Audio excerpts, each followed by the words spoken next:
Video contains violent content, details that are not suitable for common perception. Please consider before watching. Chapter 92. Mok Yucheon looked at the small round copper tag resting on his palm with a dazed expression. This was the item that Ma Sang had handed to him before escaping. He didn't tell him anything about what it was or what it did. Ma Sang had only left these words. "You do it for me," seemed to imply a lot. A spy was bound to face death if caught. So it seemed like he was entrusting the rest to him. What on earth did I? What kind of request was this? Moreover, if he were in Ma Sang's position, he would have been very angry. Even if they were half-brothers, it was his brother who had ratted him out, leading to this result. But Ma Sang didn't resent him. Of course, the situation was urgent, so there might not have been room for resentment. Sigh. Mok Yucheon let out a long sigh. How did he end up in this situation? He had thought that the time when he was despised as the son of a courtesan was like hell, but now that he thought about it, that was nothing. The real hell was outside. Crack. He bit his nails. The habit he had when he was anxious as a child resurfaced. He had thought that his half-brother was the only one he could trust, but now he realized that wasn't the case. That guy wasn't the same as he used to know him. He didn't know whether he had been hiding it or not, but he was close to being an evil person himself, regardless of the righteous or evil sex. He fit well in this shithole of a place. That son of a bitch. Fucking bastard. Grip. Mok Yucheon, who had been biting his nails, bit his fingers. It hurts. This is reality. The more he accepts reality, the more painful it is. But he couldn't give up just because it was painful. Although Mok Jaeongun's wickedness made him angry, that guy might be struggling to adapt and survive here in his own way. Rather, it might be himself who was stuck in complacency. He seemed to have believed that if he survived here, he would be able to return home and his original life would be waiting for him. No. In the end, there's no such thing. Drip drip. Blood flowed from the bitten finger and drops of blood stained his tongue. As he tasted the hot blood, his heart felt cold instead. Swish. Mok Yucheon brushed his hair back and straightened his posture. He would now abandon the naive thought of simply trying to survive in a place like this. If evil is strong, he must also become strong to overcome it. It's not just about surviving. I'll smash everything with my own hands. It was a truth he had learned even in the Yun Mok Sword Manor. After reaching the peak realm, the gazes and treatment of everyone in the Yun Mok Sword Manor changed. That was the real truth. To survive and be treated well as a martial artist, one had to become strong regardless of the righteous sex. Strength was the law of the martial arts world. Mok Jaeongun. The one who will rise here is not you but me.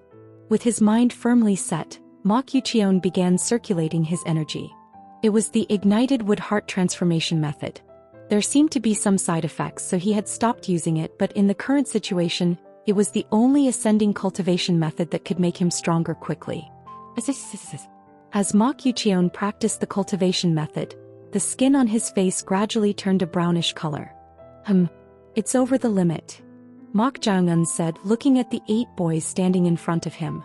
3 were brought by the demonic monk who was possessing the body of Yong Jie from Vermilion Slaughter Cave, and 5 were brought by Mo Harang from Demon Fire Hall. Mo Harang looked at the ones she had brought with a troubled expression. To save time, she had gathered members separately from the demonic monk, who was possessing Yom Ga. If you're possessed by a ghost, it might be difficult to gather members. She thought she should gather as many members as possible herself. The maximum number of members she had gathered was 5. In fact, this was also narrowed down from 10 people who wanted to be in her team. She had told them that she would take responsibility for them to pass this gate since they were also selected, but it was quite troublesome. At that moment, Mok Jaeongun said, "We don't need anyone other than the 5, so could you please leave on your own?" At Mok Jaeongun's words, the 8 boys looked dumbfounded. That was understandable, as they had joined the team believing in the reputation of Vermilion Slaughter Cave or Demon Fire Hall and thinking of them as the team leaders. Phew. One of the boys sighed and left the room as he was. The boy was in the same team as Mo Harang, so he had witnessed Mok Jaeongun's true colors with his own eyes. Therefore he left the team without any hesitation. However, coincidentally, the remaining 7 boys had not seen anything other than Mok Jaeongun breaking a boy's neck at the first gate. Their reactions were somewhat intense. "Who are you to tell us to leave? I decided to join this team because of Mo Harang." That goes for me too. If anyone should leave, it's you. I guess everyone thinks the same way. They all expressed hostility toward Mok Jae-eun. In any case, unlike the first gate, the blocked energy points had been opened, so they were overflowing with confidence. To them, Mo Harang said with a troubled expression, "I'm sorry, but I'm not the team leader." What? What do you mean by that? At Mo Harang's words, those who had considered her the team leader couldn't hide their bewilderment. In the first place, when Mo Harang gathered team members, she had said she was looking for people to be on the same team, but she hadn't mentioned that the actual team leader was someone else. From their perspective, they had been deceived. Mo Harang, is that true? We thought you were the team leader. I'm sorry. The team leader is this person here. This person. At her words, the boys frowned. If their ears weren't wrong, Mo Harang had referred to Mok Jae-eun as this person, as if he were her superior. In any case, even if he was the team leader, he was only the head for this gate. At that moment, Mok Jae-eun said, "It seems that most of you came in without knowing that I was the team leader. If you're dissatisfied, you're free to leave any time." At those words, one boy snorted. "Ha! I can't accept that. Mo Harang. You should be the team leader instead. Then I'll definitely follow you." At the boy's words, the other boys chimed in. "That's a good idea. I agree. I agree too. If Mo Harang is the team leader, I can follow her no matter what." At the unanimous opinion of the boys telling her to take the role of team leader, Mo Harang glanced at Mok Jae-eun with a troubled expression. Mok Jae-eun still had a smiling face. Seeing that, she was even more worried. She had experienced that his smile was full of malice. At this, she thought she should make it clear to avoid any trouble and said, "I'm sorry, but I have decided to follow this person." As Mo Harang drew a clear line, the boys' expressions changed individually. However, the common thing was that most of them wondered why she acknowledged someone like Mok Jae-eun as the team leader.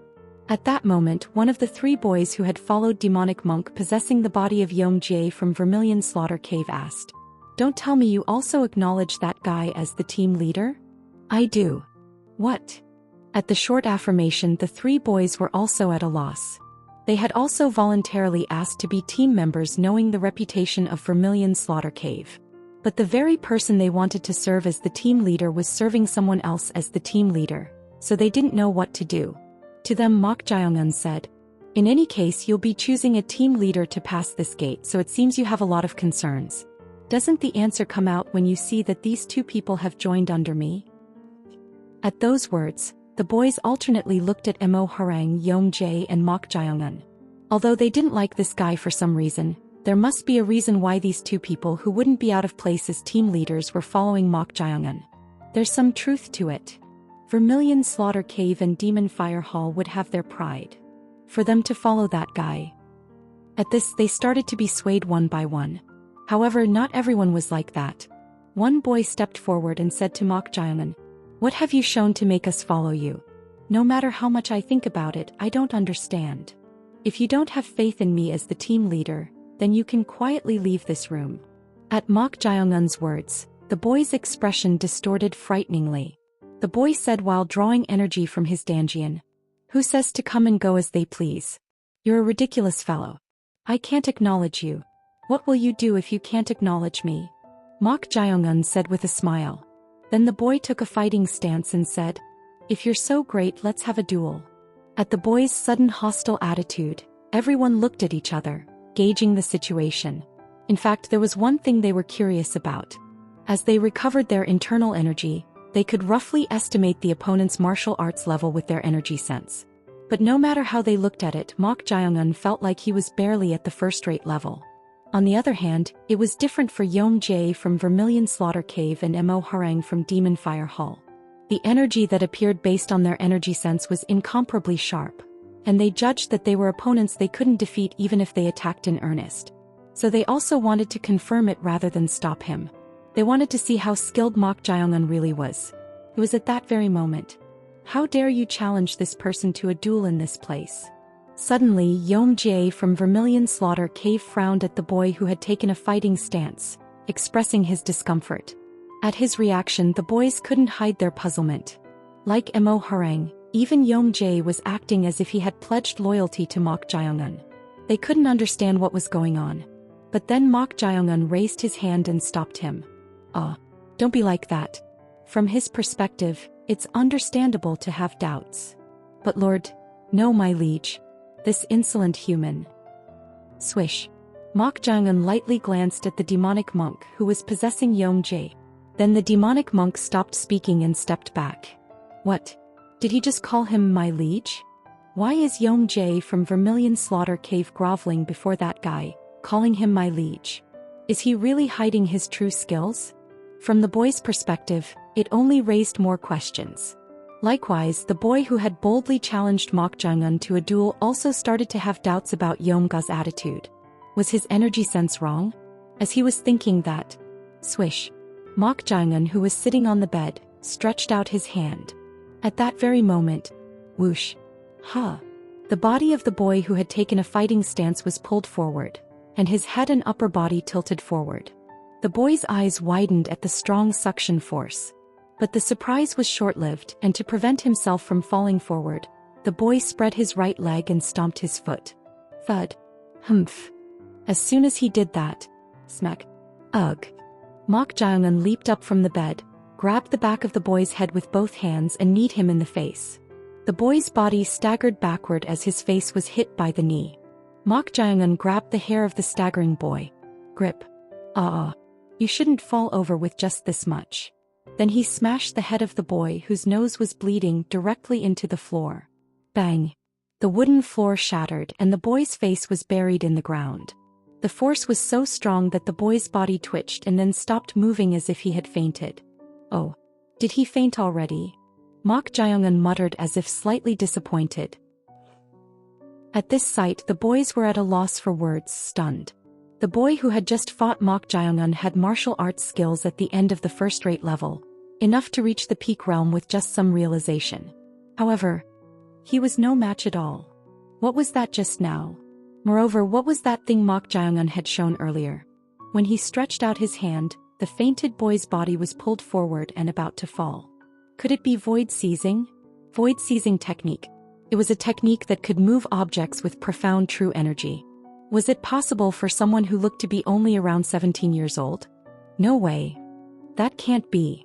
They couldn't believe it. To the boys who couldn't hide their astonishment, Mok Jae-un said, "Anyone else want to confirm?" No one answered this question.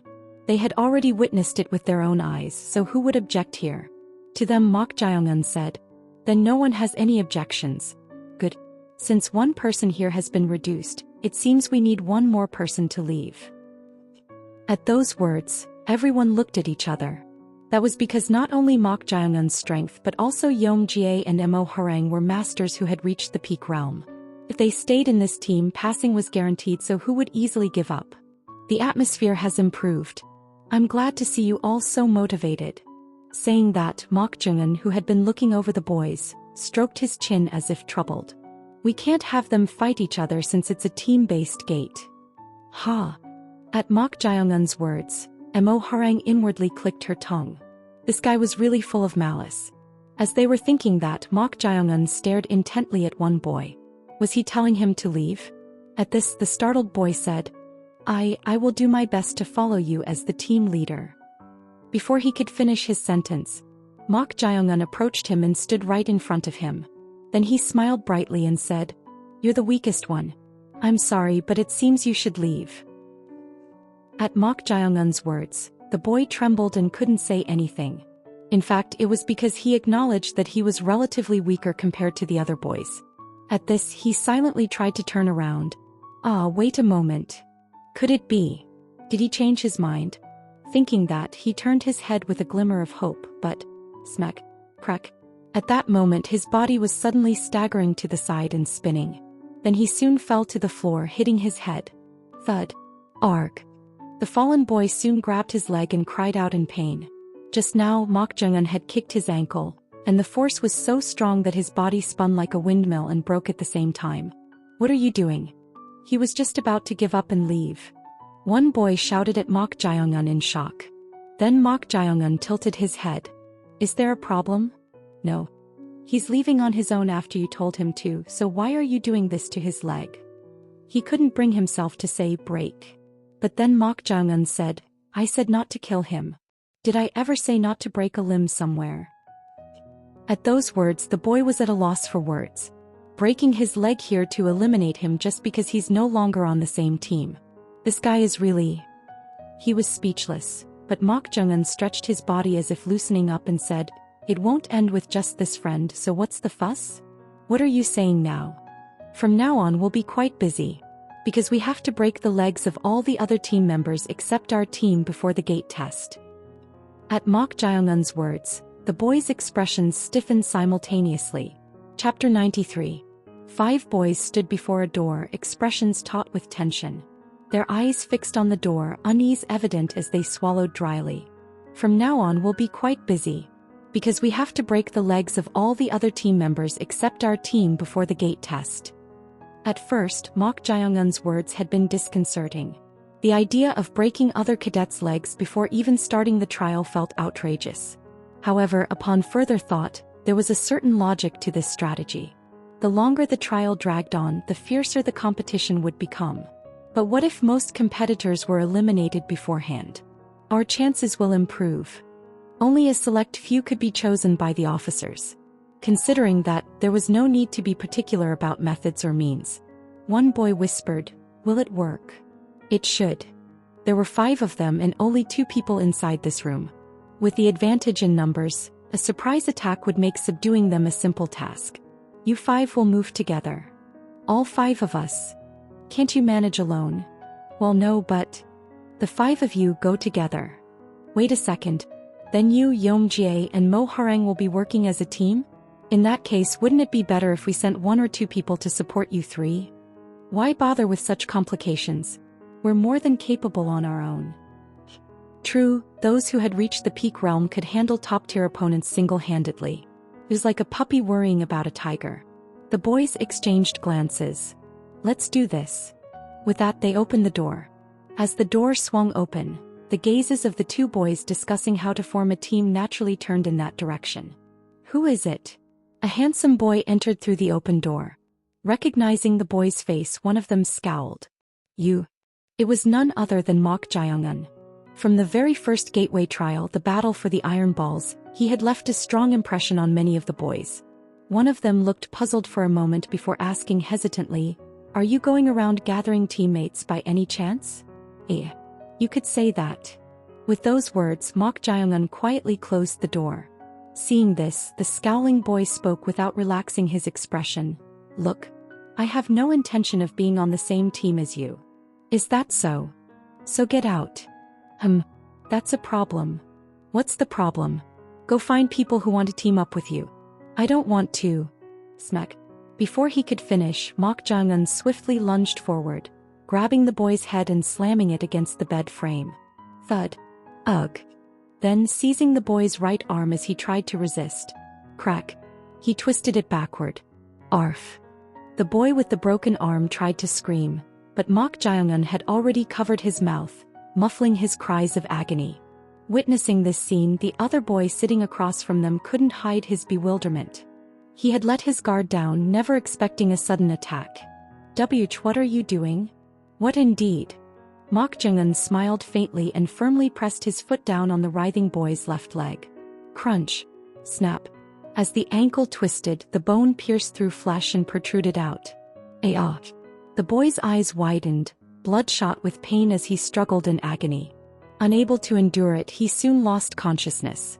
Seeing Mok Jong-un do this without batting an eye, the other boy, perhaps out of fear, hastily said, I'll join your team. I will, so P. It's fine. What? I've already gathered my teammates. I'm just here to break some limbs. What's with this guy? So his goal from the start was to injure them? For a moment, it seemed absurd, but the boy knew that if he didn't flee immediately, he would end up like his unconscious companion. Whoosh. He launched himself toward the door. However,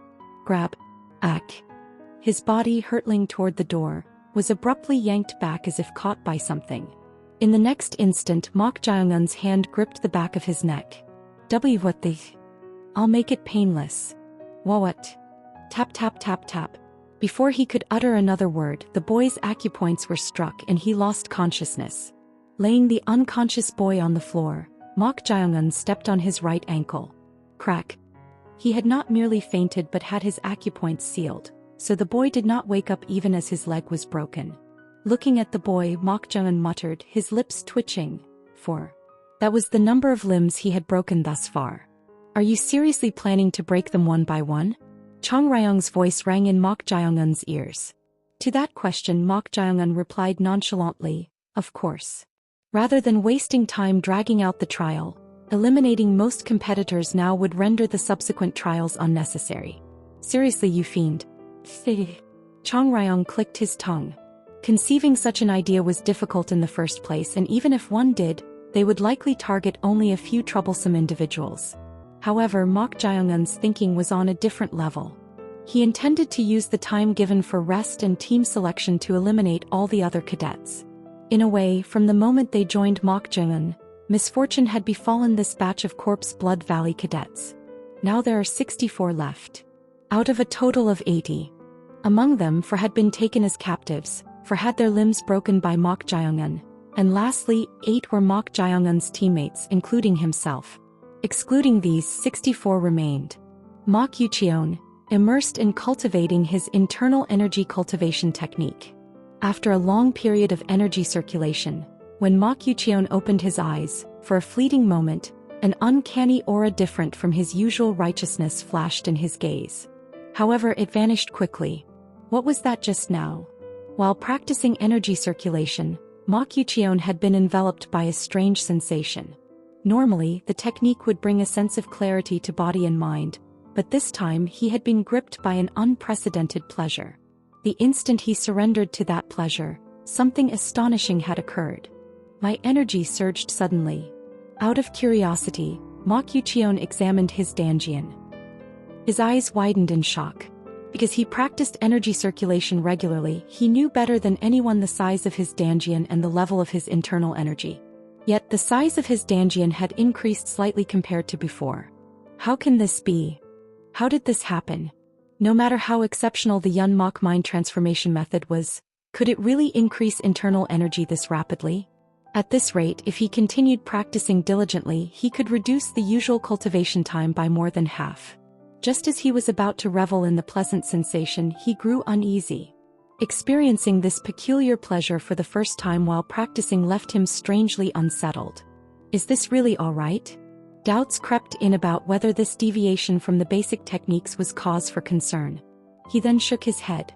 This was no ordinary method but the Yun Mok mind transformation method, an exclusive cultivation technique for the Yun Mok manners heir. Naturally, it would differ significantly from the basic techniques. Right? That can't be it. He had been worried that improper energy circulation might lead him down the path of mental demons, but his mind remained upright and clear. As long as he didn't waver, there should be no problem. Just as he was about to resume his cultivation. Knock knock. Someone rapped on the door. Who is it? There was no one who should be seeking him out at the moment. Puzzled, he watched as someone opened the door and entered. Oh. It was a boy with a mature appearance, almost like a young man.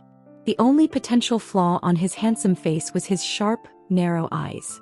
This guy. He recognized that face. During the second trial, he had lost his companions and was fleeing alone when he found himself in a predicament. At that time, a group had appeared, led by this friend who helped him. His name was definitely Mu Jang-yak. Hey, you remember me well. How could I forget the one who saved my life? Mok Yucheon rose from his seat and greeted him with a cupped fist salute. In response, Mu Jang-yak waved his hands, saying, "No need for that. It's unfitting for peers of the same age to exchange such formalities. Just greet me like a friend. Still, if not for you, He might have truly lost his life there. That was why he felt genuinely grateful." Mu Jang-yak looked at Mok Yucheon, his eyes filled with interest, and said, Your complexion doesn't look too good." "High complexion?" Puzzled by this, Mok Yucheon wanted to check his face, but the room was practically bare with only 2 beds, making it impossible to do so. "Is it that bad? It has a bit of a brownish tint?" "Brown." At those words, Mok Yucheon furrowed his brows. This time he had continued practicing the Yun Mok mind transformation method without stopping, and it seemed the side effects had resurfaced. Although it concerned him, there was nothing he could do about it at the moment, So Ma Qiuqian shook his head and said, "It's fine. I might just be very tired." "That's a relief then. Anyway, what brings you here?" In response to Ma Qiuqian's question, Mu Zhengyak closed the door and spoke with a somewhat serious expression. "A small problem has arisen." "Problem?" "I was supposed to meet up with a friend who agreed to be on the same team, to practice energy circulation and convene in the evening. However, he never showed up, so I went to his room and found him unconscious with a broken leg." "What? What on earth was he talking about?" As Ma Qiuqian looked puzzled, Mu Zhengyak continued in a meaningful tone. "Suspecting something, I checked a few rooms and found others with broken legs as well." "Don't tell me. It seems someone has been causing trouble. But why would they do that? It's rather absurd, but they're probably trying to reduce the number of competitors in advance as much as possible." "By breaking everyone's legs?" "Precisely. There's a prohibition on killing, but no explicit rules against injuring each other." "Ha!" Ma Qiuqian clicked his tongue at those words. It seemed there was truly no concept of fair play in this place. Everyone was eager to stab others in the back at any moment. Crazy. Indeed. Definitely the work of a madman. That's why I came to propose something to you." "A proposal? Have you found a team yet? Or are you planning to be a team leader?" When Mu Zhengyak asked, Ma Qiuqian shook his head. He had no ambitions to become a team leader anyway and had been practicing energy circulation with the intention of joining any team. At this, Mu Zhengyak smiled faintly and said, "If you haven't joined a team yet, would you like to join mine?" "What?" "Unfortunately, it seems the friend who was supposed to be on your team was taken as a captive?" Ma Qiuqian fell silent at his words. He must have witnessed that. Then Mu Zhengyak waved a hand and said, "Ah, I'm not suspecting you. If I did, I wouldn't have made this offer in the first place. Besides, I had already proposed it back then." "Right. You did." After saving him, Mu Zhengyak had offered him a spot on his team, mentioning a vacancy. However, at that time Ma Qiuqian had declined, stating that he needed to stay with his scattered teammates. But this time the situation was different. Honestly, it would be better to join a team. I've already asked my teammates to gather in one room for safety." That way we can watch out for each other's well-being. What do you think?" Faced with Mu Zhengyak's reasonable suggestion, Ma Qiuqian saw no reason to refuse. Even though he had reached the peak realm, he had noticed a few cadets with cultivation levels similar to his own, so he couldn't afford to let his guard down. In that regard, perhaps it would be better to stick together with them, as Mu Zhengyak said. "All right. If you'll have me, I'll do my best." At Ma Qiuqian's words, Mu Zhengyak extended his hand. "I'm the one who should be grateful. To have such an outstanding friend like you join us." Clasp. The two shook hands. However, the moment their hands touched, Ma Qiuqian couldn't help but be surprised. This guy. He hadn't realized it before, but the energy he sensed from Mu Zhengyak's hand was not inferior to his own, and might even surpass it. Perhaps Mu Zhengyak had also tried to gauge his level in that brief moment, revealing his energy and allowing Ma Qiuqian to perceive it. "As expected, you're strong. So are you." In response to Mu Zhengyak's words, Ma Qiuqian nodded in agreement, acknowledging the same.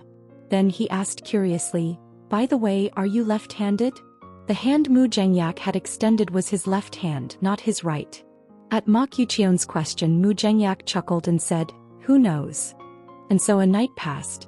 Early morning, at the beginning of the Qin hour, 7 to 9 a.m.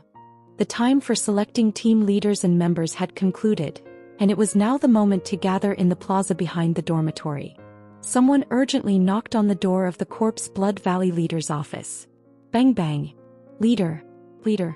At the knocking, the senior warrior assisting beside him said, "It seems they're ready. So it appears. Come in." Soon, a young warrior wearing a red belt entered hastily.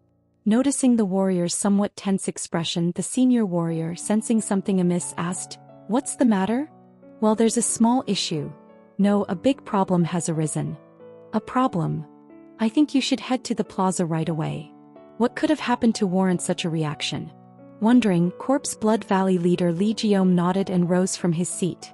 In any case, he needed to check who had become team leaders and oversee the proceedings of the third trial, the sword evaluation. And so, Li Jiom and the senior warrior followed the warrior out of the office. They had to go to the plaza behind the dormitory building anyway. As they arrived, both Valley Master Li Jiom and the senior warrior simultaneously halted, bewildered by the sight before them. Only 16 individuals were present outside. There were only 2 teams. The senior warrior frowned and asked the warrior, "Why are only these kids here?" "Well, that's..." "Speak quickly." "Well, that's..." "Speak quickly." Urged by the senior warrior, the warrior spoke with a troubled expression while glancing at the dormitory. "The rest are all unable to participate in this trial due to broken legs." "What?" For a moment the senior warrior doubted his own ears. All the absent individuals had their legs broken? What nonsense are you spouting? I checked a few rooms and those who truly couldn't come out all had broken legs. How on earth?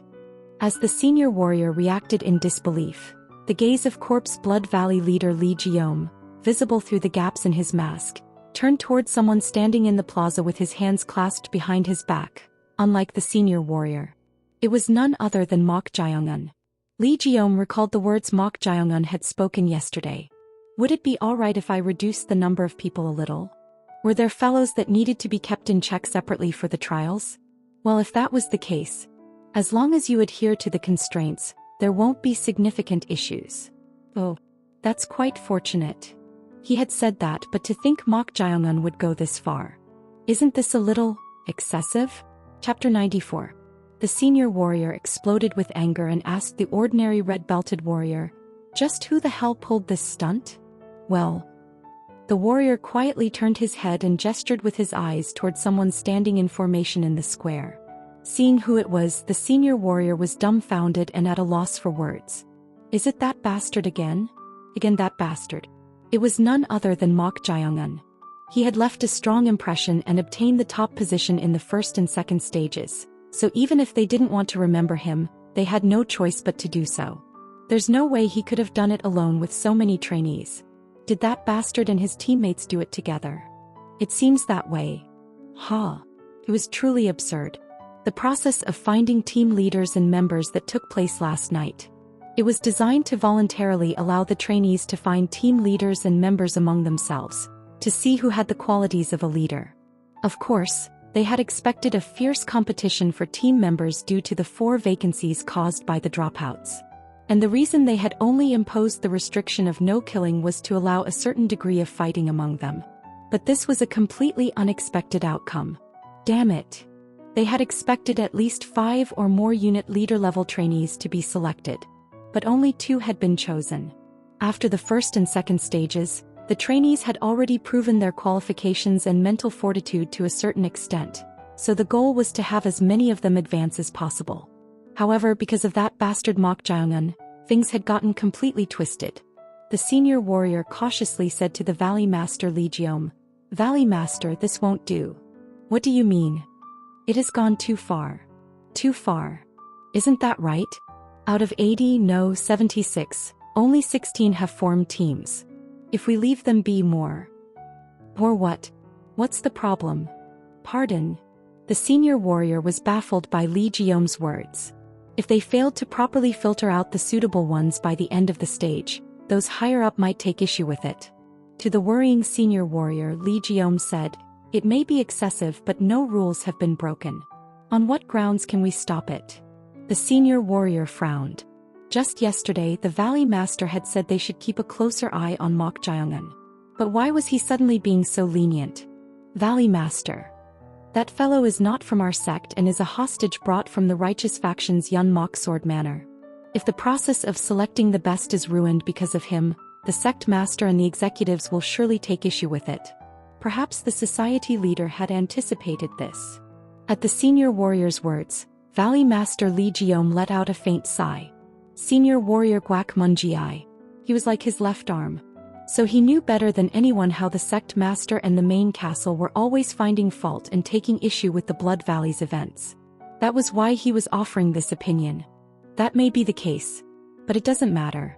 In any case, it was the sect master who sent that fellow. It will be difficult for them to hold me responsible for something caused by his whim. But we will proceed as planned. I accept your command. At the resolute words of Valley Master Li Jiom, Senior warrior Guak Munjiai finally stopped questioning and accepted the order. However, his lowered gaze was directed toward Mok Jaeongun. How does it feel to be backstabbed for the first time? Chong Ryong's voice resonated in Mok Jaeongun's ears. Why was Chong Ryong saying this? It was because of what happened last night. Mok Jaeongun turned his head to look at the 8 people standing in formation next to their team. Among them, the ones who stood out were a boy with a quite mature appearance and sharp, narrow eyes and Mok Yucheon. Interesting. Last night, Mok Jaeongun had intended to break the legs of everyone except his own team, making them fail. If that happened, there was a high probability that the 3rd stage would be the last and all other stages would be skipped, moving directly to the final procedure. However, a variable arose at dawn. No. Something terrible has happened. One of the boys who had been sent in a group of 5 came to him urgently and said, "Where are the others and why have you come alone?" Well, it seems something happened, right? I'm sorry. The boy, thinking Mok Jaeongun would reprimand him, spoke with great nervousness. In response, Mok Jaeongun shook his head and gently reassured him. Is anyone going to eat you alive? Where are the others? They were all captured. Captured, you say? Yes. There was no way around it. We went to the last room, but we had no idea 8 people were hiding and ambushing us. 8 people were lying in ambush. This was unexpected. It meant that someone had noticed their plan and had prepared for it. Come to think of it, it was impossible for no one to notice while they were breaking legs one room at a time. There were even 4 people who had noticed it midway and came to attack him. It seemed there was a clever fellow among them. Let's go. Mok Jaeongun, possessing the body of Yong Jie who was finishing up on the upper floor, joined forces with Ma Sung and Mo Harang from the Demon Fire Hall and headed to the room where their teammates were set to be captured. In front of the room in the corridor, 2 boys were standing as if keeping watch. Upon seeing Mok Jaeongun, they were surprised and opened the door. Then 4 people rushed out from inside. One of them was the narrow-eyed fellow named Mu Jangyak, and another was none other than Mok Yucheon. As soon as Mok Yucheon saw Mok Jaeongun, he cursed. You crazy bastard. Are you even resorting to this kind of thing now? This kind of thing. It's different from the previous stages. We just need to pick a team leader and cooperate among teammates to conduct the inspection, so why are you doing this? Is it wrong to do this? What? In what way is it wrong? In response to Mok Jaeongun's question, Mok Yucheon replied with an exasperated expression. Are you even saying that now? I didn't break the rule of no killing and trainees were going to be eliminated at each stage anyway, so what's the problem with just hastening it a bit? Mok Yucheon was at a loss for words at Mok Jaeongun's statement. In fact, the idea of breaking everyone's legs was absurd, but it wasn't entirely correct to say it was unconditionally wrong. After all, this was a competition in the first place. Nash, realizing that arguing logically in this way was meaningless and that words couldn't do anything, Mok Yucheon said. Yeah. There's no point in arguing with you about this.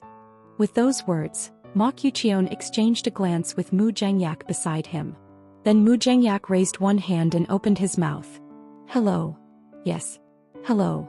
You've come to find your teammates, right? That's right. If it's all right with you, I'd like you to kindly send our teammates back to us. At Mok Jaeongun's words, Mu Jangyak shook his head, smiled and said, I'm sorry, but that might be a bit difficult. You just need to hand them over, so in what way is it difficult? If we return the teammates to you, you'll try to break the legs of our teammates just like you did in the other rooms. How can we allow that? You know well. Mok Jaeongun also smiled and replied. The sight of the 2 of them smiling and conversing at a critical moment made their respective teammates unable to hide their tension. However, the advantageous side was Mu Jangyak's. After all, they had hostages. For now, can you leave? We don't want to needlessly fight with your team and exhaust our strength. Is that so? Yes. If you do that, we'll kindly return the captured teammates tomorrow morning. An unexpectedly smooth proposal. In fact, although it seemed like a concession, this was the best proposal for Mu Jangyak's side. They were certain that the moment they returned the teammates, Mok Jaeongun would definitely target them. At that moment, Mo Harang whispered. It's unfortunate that it's different from the goal, but it seems best to do it that way for now. This time they have the upper hand.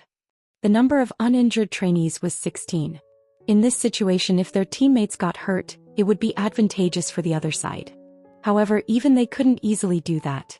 Because if the numbers were maintained, there would be no fight. But if they injured Mok Jae-un's teammates, they would have to pick a fight to fill the remaining spots. They've thought it through well.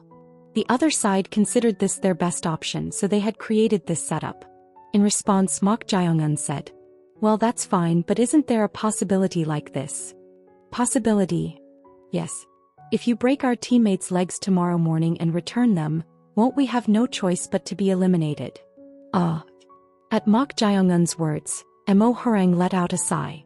Come to think of it, that was a possibility. If the other side continued to hold the hostages, they could easily backstab them right before the team leader selection. At that moment, Mok Yucheon snorted and said, "Do you think we're like you? At least we won't backstab.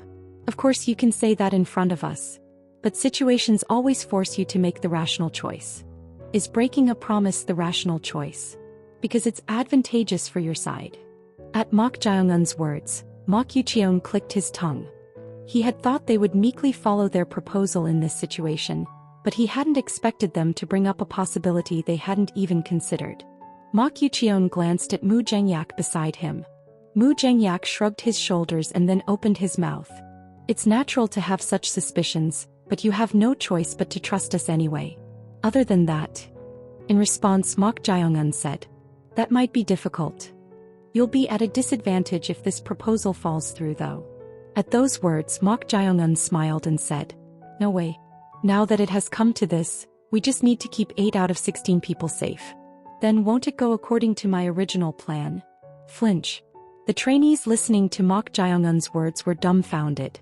Who would have expected him to abandon his own teammates in this situation and come out saying that as long as the numbers match, it's fine?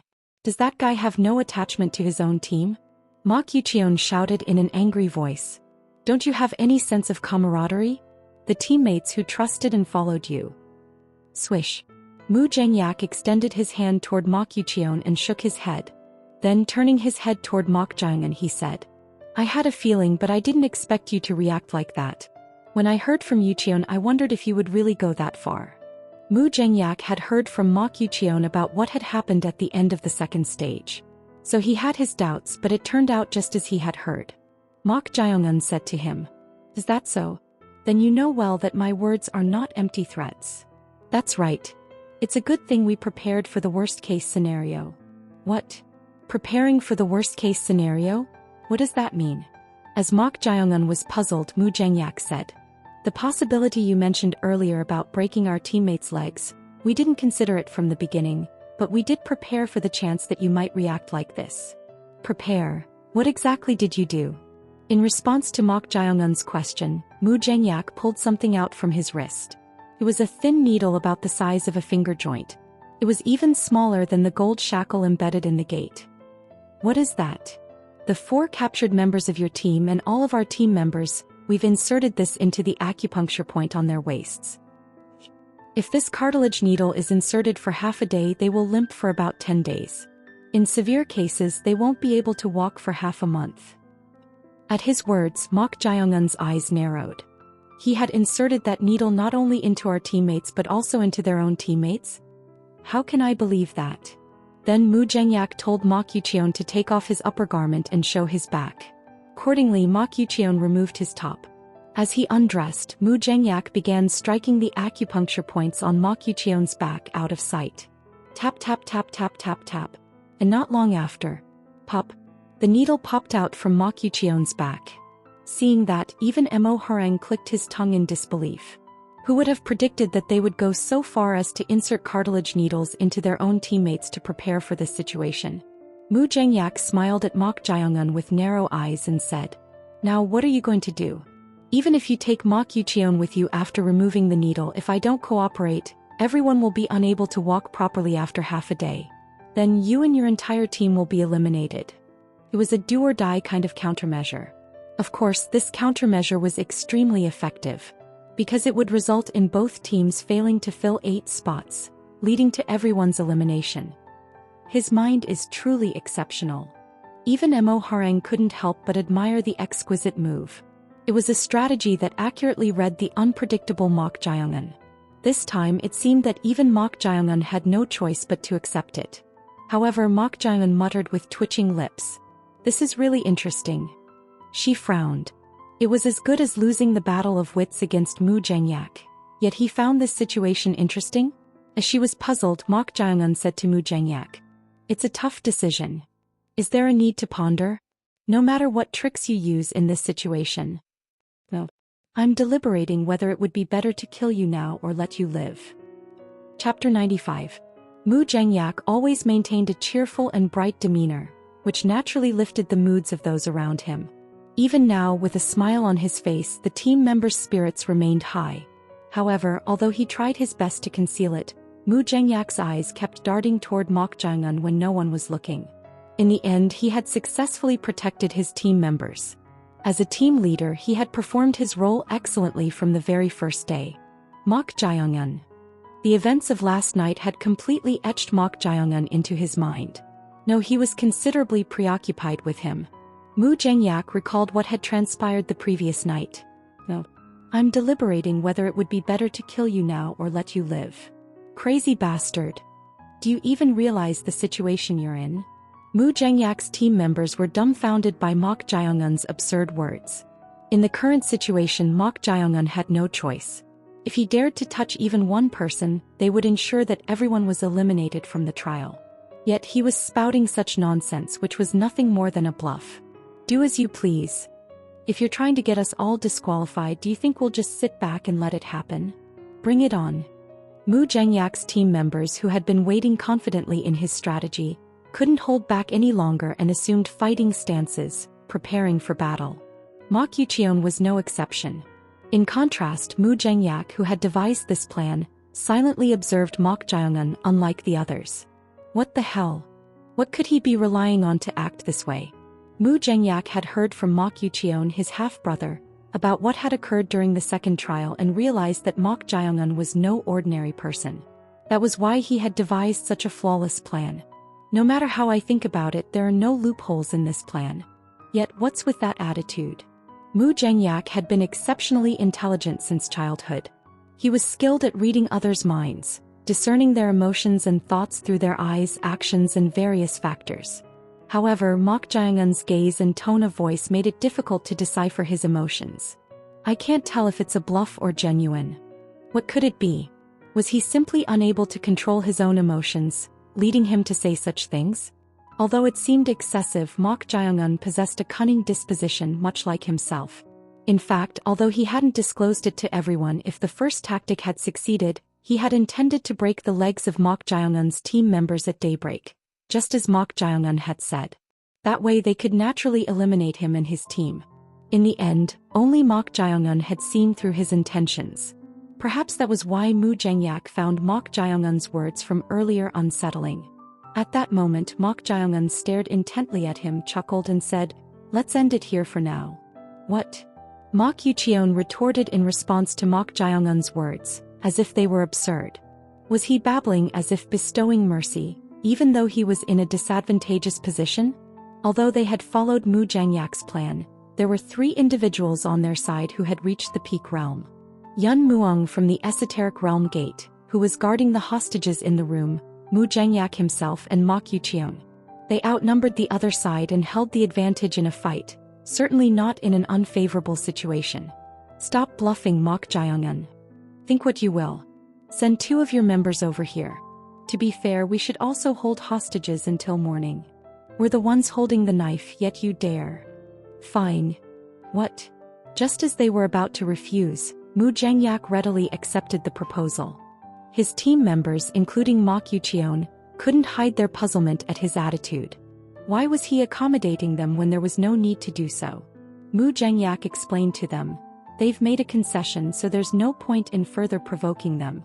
But trust me." In the end, both sides agreed to exchange hostages and hold them, and the night passed peacefully.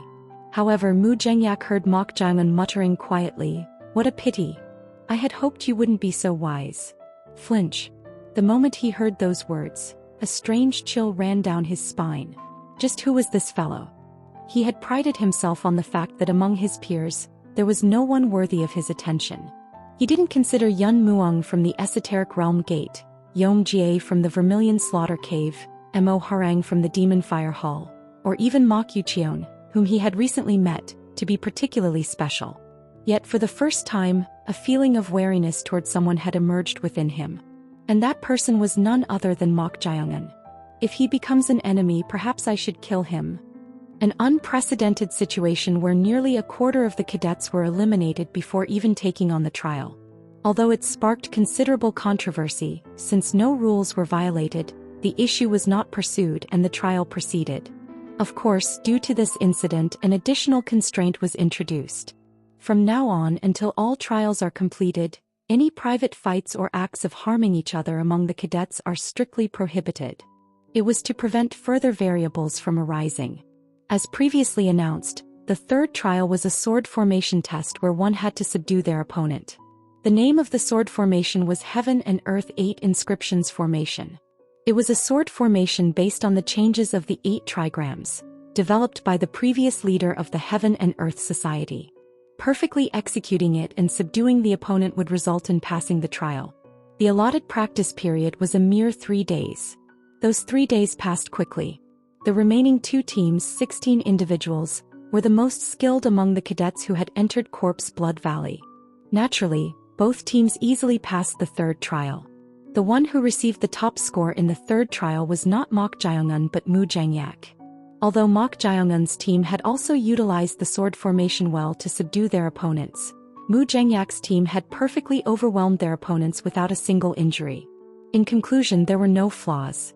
As a team leader and in terms of his judgment in operating the sword formation, he was considered superior, which allowed Mu Jang-yak to obtain the top score in this trial. The fourth trial involved traversing a trap-filled maze in the darkness. The criteria were simple. Burning an incense stick that could measure time. If one emerged before a third of it burned out, they would gain the qualification of a unit leader and pass this trial, allowing them to proceed to the final trial. If they emerged before 2/3 of the incense burned out, they would earn the qualification of a Daiju but forfeit the right to take the next trial. Naturally, those who failed to pass through would be eliminated with the qualification of a senior warrior. Originally, the trial scheduled for this round was supposed to utilize the iron balls obtained during the iron ball competition, but due to the mere 16 remaining participants, it was inevitably skipped, moving directly to the fifth trial. This was exactly what Mok Jae-eun had intended. And so the 16 cadets took on the fourth trial. The results were as follows. 6 individuals emerged within 1/3 of the incense burning time, 5 individuals within 2/3, and 5 individuals failed to emerge within 2/3, totaling 10 individuals who were disqualified from the final trial.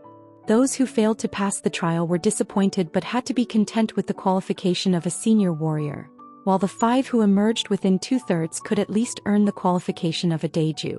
Senior warrior Guak Munji said to Valley Master Lee Ji-yeom, although there were 2 variables, the expected individuals passed. The 2 variables Guak Munji referred to were the hostages from the righteous faction's Yun Mok Sword Manor clan, sent by the society leader. He had naturally assumed that these 2 would not even survive the first or second trial. However, that expectation had been completely shattered. I see. It's them. The 6 individuals standing side by side in the plaza. Those who had passed the fourth trial were Mok Jae-eun, Mok Yucheon, Yeom Jie from the Vermilion Slaughter Cave, Yun Muong from the Esoteric Realm Gate, Mo Harang from the Demon Fire Hall, and Mu Jang-yak. Who passed through the maze the fastest? It was Mok Jae-eun. Mok Jae-eun? As expected of him. Lee Ji-yeom nodded as if he had anticipated it to some extent. No matter how much he had lost his former martial arts prowess, he naturally believed that someone like him would easily pass the trial. Till/n. At this point, Lee Ji-yeom thinks that Chong Ryong, former Lord of Lunar Vein, is possessing MC's body. While I could use she/her pronouns to indicate it's Chong Ryong he's talking about, I think that's gonna confuse people more. So I'm sticking with he/his pronoun from here on. After all, you guys do know who's he talking about, right? How much time did he take? He emerged when the incense had burned about 1/6, not 1/3. 1/6. At those words, Lee Ji-yeom's eyes gleamed with interest. He had expected Mok Jae-eun to pass the fastest, but this was beyond expectations. At this level, it was almost as if he had simply run straight through flat ground instead of a maze. We were also greatly surprised. Guak Munjiai had been dumbfounded upon seeing the incense. No matter how exceptional one's qi sensitivity was, this was absurdly skillful. It was incomprehensible how someone who appeared to be at most a first-rate level could emerge faster than those who had reached the pinnacle realm. Did he conceal his martial arts? No, that couldn't be. If that were the case, he would have to be at a higher realm than himself who had reached the pinnacle. But he was certain that Mok Jiong'un, who was merely 17 years old, couldn't possibly be at that level. Just what kind of brat was he? As they were pondering, Valley Master Li Jiom clicked his tongue and asked, "Who emerged second fastest?" It was Yom Jae from the Vermilion Slaughter Cave. Oh ho! Yom Jae passed through the maze when about half of the incense had burned. This could also be considered a remarkable achievement. In fact, throughout the history of the maze trial, no one had ever passed within half of the incense burning time. Today both Mok Jiong'un and Yom Jae had broken that record. These two individuals had passed through so swiftly, as if they had traversed a well-lit path rather than darkness. The Vermilion Slaughter Cave has sent a capable talent. It seems so. However, they appeared to be unlucky this time. Due to the presence of Mok Jiong'un, a complete monster, they were unable to receive the spotlight. Who was third? Mu Zhengyak and Mo Harang from the Demon Fire Hall passed before a quarter of the incense burned out, while Mok Yuqion and Yun Muong from the Esoteric Realm Gate passed within 1/3. The level of this year's cadets has significantly improved. Although many variables had come into play, this was the first time since Li Jiom had taken charge of Corpse Blood Valley that more than one or two individuals had passed within a quarter of the incense burning time. In fact, passing within 1/3 alone could be considered an indication of exceptional qi sensitivity. From that perspective, for the officers seeking the finest talents, this selection process could be regarded as successful. What shall we do? The top score is evidently... Isn't it already determined? Indeed. Senior warrior Guak Munjiai reluctantly replied. A hostage from the righteous faction had pushed aside all the talents of the main sect and was about to receive the top score for the third time. It was only natural to find it unpleasant. Yun Mok Sword Manor. Just how did they train their disciples that not one, but both of them had reached the final trial of Corpse Blood Valley? However, if two individuals who were mere hostages despite being sent by the society leader's orders, were to assume positions within the main sect, would the sect's warriors be able to accept it? Standing on the platform in front of the plaza, Corpse Blood Valley leader Li Jiom held up the top score plaque and said, "Mok Jiong'un, step forward." Yes. Mok Jiong'un walked up to the platform. Li Jiom gave him a brief glance and handed him the top score plaque. Then he spoke as if addressing everyone. The fourth top score is awarded to Mok Jiong'un, who passed through the trial the fastest. At his words, the 5 individuals standing side by side gazed at Mok Jiong'un with varying expressions. In fact, since this was the third time, most of them had no particular feelings about receiving the top score. However, they couldn't help but react to the words that followed from Li Jiom. Prior to the final trial, those who have received top scores will be rewarded by our sect. Rewards? Wasn't it simply an honorary title? However, there were only 2 individuals here who had received top scores. Mok Jiong'un and Mu Zhengyak. Among them, 3 were in Mok Jiong'un's possession. Regardless of what the benefits were, it was almost as if he had a monopoly on them. Those who have obtained 1 top score will be rewarded with the Heavenly Earth Pill, crafted from our sect's secret method. At these words, Yun Muong from the Esoteric Realm Gate and Mo Harang from the Demon Fire Hall couldn't hide their astonishment. The Heavenly Earth Pill was a medicinal pill made from the Heaven and Earth Society's secret method, and they had heard that the production and maturing process alone took 10 years. Moreover, the medicinal ingredients that went into a single pill were said to be worth 1,000 gold, so the quantity was quite limited. Yet, to think it would be given as a reward. How fortunate. Although Mu Zhengyak didn't show it, he was delighted inwardly. Consuming the Heavenly Earth Pill, a refined medicinal pill, could grant 1 internal energy equivalent to nearly 10 to 15 years of cultivation. Damn it. He changed the name. The name. Mok Jiong'un was puzzled by Chong Ryong's sudden remark. Chong Ryong then snorted and said, "It's not Heavenly Earth Pill but Moonlight Pill." The Heaven and Earth Society's secret method, my ass. Judging by her anger, It seemed there was some untold story behind this that only she knew. As they were contemplating, Corpse Blood Valley leader Li Jiom continued. Here is the benefit for those who possess 2 top score plaques. They may enter the Corpse Blood Valley treasure vault and obtain a secret manual of their choice. Naturally, most of them are secret manuals of the Ascending Martial Arts. Ascending Martial Arts. At the mention of the second benefit, everyone's interest was piqued for the first time. Chapter 96. At the mention of the Ascending Martial Arts, Mu Zhengyak's expression turned regretful. That was because he had heard rumors about the Corpse Blood Valley treasure vault. He had heard that it contained copies of numerous secret manuals of the Ascending Martial Arts from the Heaven and Earth Society's main headquarters, along with various martial arts secret manuals that were partially absent even in the main headquarters. Any martial artist who didn't show interest would be the strange one. The Ascending Martial Arts of Corpse Blood Valley. This interest was shared by Ma Qiuqian as well. In his case, he had always been passionate about martial arts, so he couldn't help but be curious. These were the Ascending Martial Arts of the Heaven and Earth Society, which currently dominated a third of the martial arts world. One couldn't help but wonder what kind of techniques they possessed. On the other hand, is this really considered a special reward? Mok Jiangun didn't have any particular feelings about it. Although his goal was to cultivate martial arts and become stronger for the sake of revenge, he had doubts about whether learning many techniques would truly be helpful. The more the better. The more the better? As if reading his thoughts, Chong Ryong said, learning many martial arts doesn't necessarily make one vastly stronger, but the more martial arts one knows, the broader their perspective becomes, and their range of experience also expands. Broadening one's perspective, huh? In that sense, would it be beneficial to learn as many martial arts as possible? As they were contemplating, Corpse Blood Valley leader Li Jiom, who was on the platform, spoke again. It's been quite a while since someone obtained 3 top score plaques. It seems so. Has it been about 8 years? That guy. No, it's not that guy anymore. It's been a long time since then. Indeed. Is this the 3rd time? Since the establishment of Corpse Blood Valley, Mok Jiangun was the 3rd person to obtain 3 top score plaques. At this point, Mok Jiangun, who was standing in front, asked out of curiosity. I'm just asking out of curiosity, but has anyone ever obtained 4 or more? Considering just the trials themselves, there were a total of 6 trials in Corpse Blood Valley. However, in reality, there were no top score plaques for the 4th and final trials. Therefore, if one were to obtain the maximum number of top score plaques, it would be possible to acquire 4.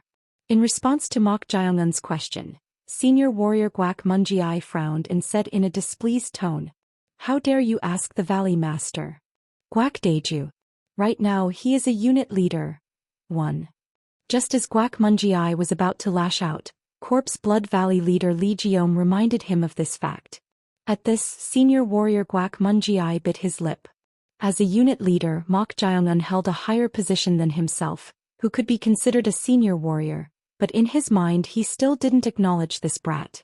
However, he couldn't make a mistake in front of the Valley Master, so he adjusted his tone to show a little more respect. Unit Leader Mok.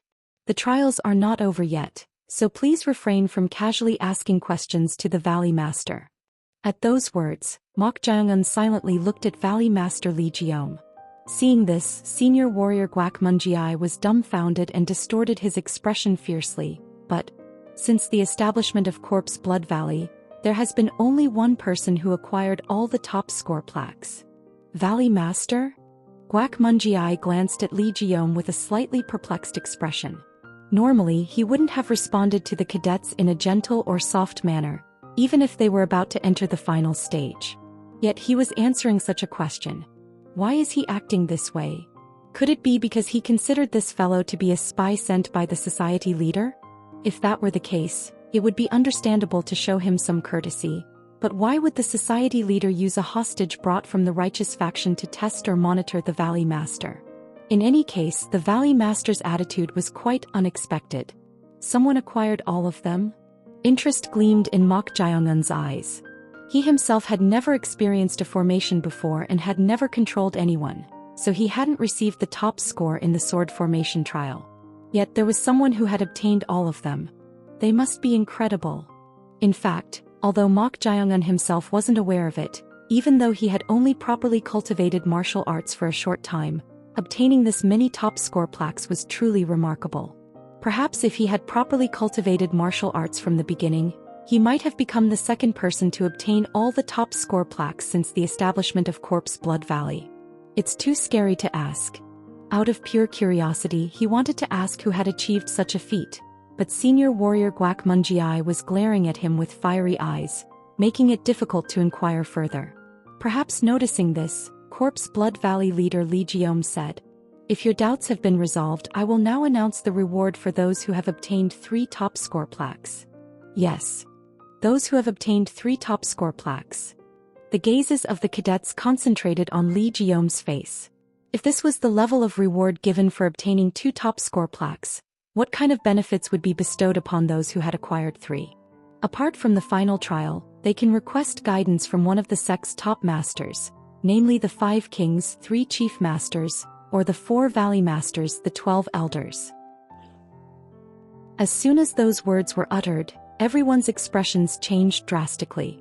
Of course, by everyone it was mainly Mu Zhengyak, Yun Muong from the Esoteric Realm Gate, and Mo Harang from the Demon Fire Hall who directly reacted.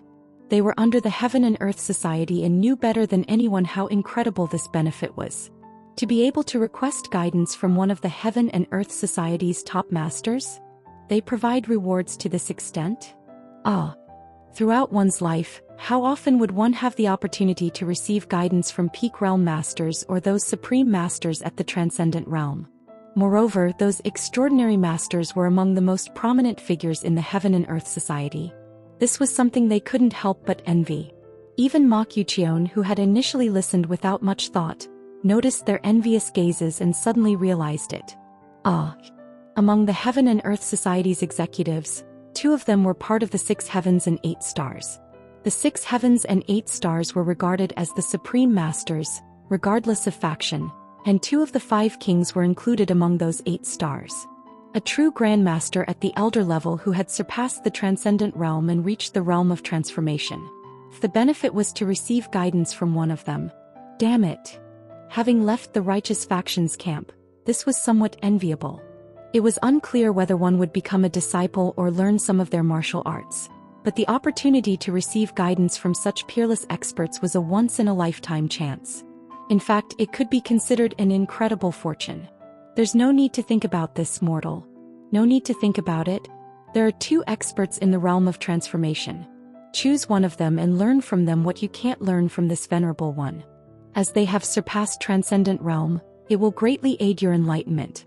Even Chong Ryong seemed to consider this a considerably good benefit. If that was the case, it wasn't bad. As they were contemplating, Corpse Blood Valley leader Lee Jiom continued. If there is someone you desire, it would be wise to consider it in advance. If you enter the main headquarters, the opportunity will be given. Yes. The final trial will be conducted once you arrive at the main headquarters tomorrow. Before that, the holders of the top score plaques will receive their rewards, and the rest will have time to rest. With those words, Corpse Blood Valley leader Lee Jiom was about to step down from the platform. At that moment, Mok Jae-un said, "May I ask what benefits are given to those who have obtained all the top score plaques?" This brat again. Senior warrior Guak Munjiai frowned. He was asking the Valley Master questions again without restraint. It was really displeasing. They can receive guidance from the society leader. At that moment, silence fell. Although he didn't understand why the Valley Master was showing such leniency to this guy, seeing their reactions was quite amusing. Guak Munjiai could see what those below the platform were thinking. Why is he doing this? On the other hand, Mok Jae-un couldn't comprehend their reactions. Why were they so surprised? Since the Valley Master has left, unit leader Mok should also step down from the platform. Senior warrior Guak Munjiai said to him in a strained voice. As Mok Jae-un descended, he asked Mo Harang from the Demon Fire Hall with a puzzled look. Is receiving guidance from the society leader such a shocking matter? At those words, Mo Harang looked at him as if asking if he truly didn't know. Why was he acting like this? As he was wondering, she spoke in a slightly trembling voice. The society leader is one of the 6 heavens, regarded as the pinnacle of the current martial arts world. putting everything else aside to receive guidance from one of the 6 strongest individuals in the world. She couldn't finish her sentence. That's how astonishing the reward was for obtaining all the top score plaques. Of course, no one in this batch had achieved it, but if they had known about this prerequisite from the beginning, everyone might have faced the trials with the determination to die. That's how supreme the reputation of the 6 heavens was. Is it that incredible? Judging by their even more intense reactions compared to receiving guidance from the executives, it seemed to be a truly remarkable thing for them. As they were contemplating, Chong Ryong's voice rang in his ears. "6 heavens?" Her voice was filled with irritation. In fact, through Mo Harang's words, she had also learned that the Heaven and Earth Society's leader was one of the 6 heavens, regarded as the pinnacle of the current martial arts world. Upon discovering this, she seemed considerably displeased. Well, it was quite understandable. For her, the existence of the Heaven and Earth Society's leader, whether in the past or present, was akin to the final destination of her grudge. The challenges have grown significantly. Mok Jung-un clicked his tongue inwardly. The Heaven and Earth Society's leader was someone close to the pinnacle of the martial arts world. Although he wasn't particularly bound by it as his grandfather's revenge took priority, fulfilling her grudge was becoming increasingly difficult. In the forest not far from the main building of Corpse Blood Valley, Mok Jaeong-un was following senior warrior Guak Munji-ai. Guak Munji-ai found Mok Jaeong-un unpleasant, so he remained silent throughout the journey. Soon they reached a steep cliff. Pointing at the cliff that seemed difficult to climb even with lightness skills, Guak Munji-ai spoke without looking back. "Follow closely." Whoosh. Guak Munji-ai utilized his lightness skills and ascended the steep cliff. He quickly found footholds as if he were familiar with it, climbing at a considerable speed. Let's see if he can properly keep up. Come to think of it, he had never properly witnessed the fellow's lightness skill proficiency. Could he truly follow along on such a steep cliff? Just as he was thinking that, tap tap tap. Guak Munji-ai glanced down. Mok Jaeong-un had already caught up to him right beneath him. This bastard. It was absurd. He himself had been wandering around Corpse Blood Valley for a long time so he could move faster than anyone else anywhere, but this fellow was different. Moreover, with mere first-rate martial arts, how could he climb the cliff at a speed similar to his own? Of course, the reason was simple. There it is. Mok Jaeong-un was following along by memorizing the spots where Guak Munji-ai had stepped. Wherever Guak Munji-ai had passed, there were undoubtedly footholds to step on and climb, so by remembering them and following along, it wasn't particularly difficult. Because of this, Guak Munji-ai was annoyed and kept clicking his tongue. Damn bastard. He had intended to teach him a lesson, but it didn't work, making him even more irritated. He had planned to reprimand him, saying that a unit leader couldn't even do this much if he couldn't keep up properly, but that idea had become meaningless. Tap. Finally, Guak Munji-ai, who had been climbing the cliff, abruptly entered somewhere that seemed blocked. It was clearly blocked, but his body naturally passed through. A formation? Thanks to diviner Zhou Yuigong, Mok Jaeong-un had experienced formations before, so without any hesitation he followed senior warrior Guak Munji-ai and entered through the cliff. Upon entering, whoosh, a large cavern with torches lit in various places was revealed. In the center, a man who appeared to be in his 50s, covered in scars, was sitting on a stone chair with his arms crossed. In front of him was Guak Munji-ai, who had entered earlier. TSK. Seeing Mok Jaeong-un pass through the blocked wall and enter in one go, he couldn't hide his disappointment. As they were standing there, the scar-covered man stood up and said, "I wondered what was going on, but it's been a while." "Yes, it has. It's been about 8 years since then, right?" "That's correct. So, I brought him here for the reward and to let him enter the treasure vault." At Guak Munji-ai's words, the scar-covered man turned his gaze toward Mok Jaeong-un. Then with a puzzled expression he said, "He's a peculiar brat. He appears to be at most a first-rate level, but how did he obtain 3 top score plaques?" Based on the man's chi perception, Mok Jaeong-un's level was at most barely reaching the first-rate realm. Yet to come here one needed 3 top score plaques. It shouldn't have been possible with mere martial arts of this level. In response, Mok Jaeong-un said, "Excuse me, but who are you? Are you referring to me?" "Yes." "I am the guardian of the treasure vault here in Corpse Blood Valley." The Guardian? As Mok Jaeong-un questioned, senior warrior Gwak Mun-ji spoke in a warning tone. He is unit leader Yang Mu-won, who is in charge of the treasure vault. If you displease him, you may end up trapped in the mechanical traps of the treasure vault, so show some respect. That's enough. Since when have I cared about such things? Their dynamics were quite mismatched. As they were conversing, the scar-covered man, unit leader Yang Mu-won, waved his hands and said, "You may leave now." What? Or are you planning to keep waiting here? You should know that it's not allowed. I understand. I will step back and wait below. Good. At Guardian Yang Mu-won's order to leave, Gwak Mun-ji passed through the illusory cliff wall created by the formation and went outside.